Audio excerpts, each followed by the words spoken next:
कार्तिक मास महात्मय कथा अध्याय 6।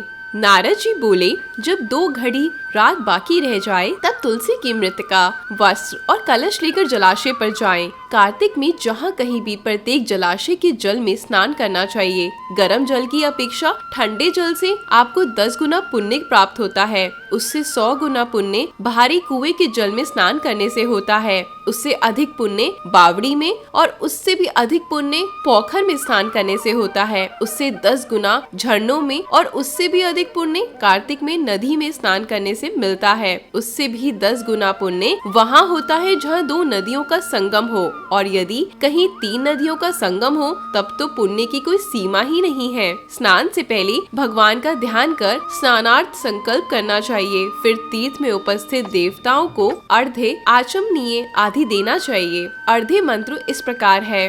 हे कमलनाथ, आपको नमस्कार। हे जलाशय भगवान, आपको प्रणाम है। हे ऋषिकेश, आपको नमस्कार। मेरे दिए अर्घ्य को आप ग्रहण करें। वैकुंठ, प्रयाग तथा बद्रीश्रम में जहाँ कहीं भगवान विष्णु गए वहाँ उन्होंने 3 प्रकार से अपना पांव रखा। वहाँ पर ऋषि वेद यज्ञों सहित सभी देवता मेरी रक्षा करते रहे। हे जनार्दन, हे दामोदर, हे देवेश, आपको प्रसन्न करते हुए मैं कार्तिक मास में विधि विधान से ब्रह्म मुहूर्त में स्नान कर रहा हूँ। आपकी कृपा से मेरे सभी पापों का नाश हो। हे प्रभु, कार्तिक मास में व्रत तथा विधि पूर्वक स्नान करने वाला मैं अर्घ्य देता हूँ।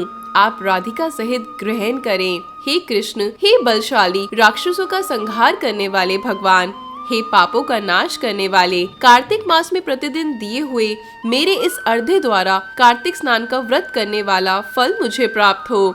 तत्पश्चात विष्णु, शिव तथा सूर्य का स्नान कर के जल में प्रवेश कर नाभि के बराबर जल में खड़े होकर विधि पूर्वक स्नान करना चाहिए। गृहस्थी को तिल और आंवले का चूर्ण लगाकर तथा विधवा स्त्री को, यति को तुलसी की जड़ की मिट्टी लगाकर स्नान करना चाहिए। सप्तमी, अमावस्या, नौमी, त्रयोदशी, द्वितीया, दशमी तथा तिथियों को आंवला तथा तिल से स्नान करना वर्जित है। स्नान करते हुए निम्न शब्दों का उच्चारण जरूर करें। जिस भक्ति भाव से भगवान ने देवताओं के कार्यों के लिए 3 प्रकार का रूप धारण किया था, वहीं पापों का नाश करने वाले भगवान विष्णु अपनी कृपा से मुझे पवित्र बनाए। जो अमनुष्य भगवान विष्णु की आज्ञा से कार्तिक व्रत करता है उसकी इंद्रादि सभी देवता रक्षा करते हैं, इसलिए वे मुझको पवित्र करें। बीजों, रहस्यों तथा यज्ञों सहित वेदों के मंत्र, कश्यप आदि ऋषि, इंद्रादि देवता मुझे पवित्र करें। अदिति आदि सभी नारियां, यज्ञ, सिद्ध,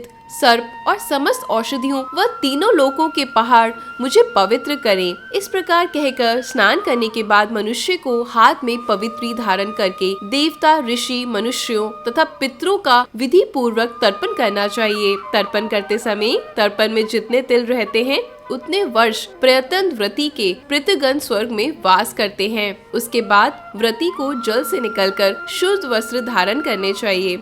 सभी तीर्थों के सारे कार्यों से निवृत्त होकर पुनः भगवान विष्णु का पूजन करना चाहिए। सभी तीर्थों के सारे देवताओं का स्मरण करके भक्ति पूर्वक सावधान होकर चंदन, फूल और फलों के साथ भगवान विष्णु को फिर से अर्घ्य देना चाहिए। अर्घ्य के मंत्र का अर्थ इस प्रकार है।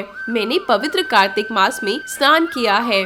हे विष्णु, राधा के साथ आप मेरे दिए अर्घ्य को ग्रहण करें। तत्पश्चात चंदन, फूल और तांबूल आदि से वेद पाठी ब्राह्मणों का श्रद्धा पूर्वक पूजन करें और बारंबार नमस्कार करें। ब्राह्मणों के दाएं पांव में तीर्थों का वास होता है, मुंह में वेद और समस्त अंगों में देवताओं का वास होता है। अपने कल्याण की इच्छा रखने वाले मनुष्य को इनका ना तो अपमान करना चाहिए और ना ही इनका विरोध करना चाहिए। फिर एकराजित होकर भगवान विष्णु की प्रिय तुलसी जी की पूजा करनी चाहिए। उनकी परिक्रमा करके उन्हें प्रणाम करना चाहिए। हे देवी, हे तुलसी, देवताओं ने ही प्राचीन काल से तुम्हारा निर्माण किया है और ऋषियों ने तुम्हारी पूजा की है। हे विष्णु प्रिय तुलसी, आपको नमस्कार है। आप मेरे समस्त पापों को नष्ट करें।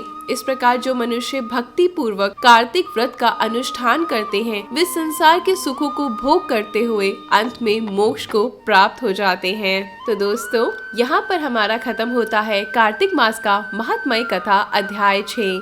मैं आपसे मिलूंगी अगली महात्मय कथा अध्याय 7 में। धन्यवाद।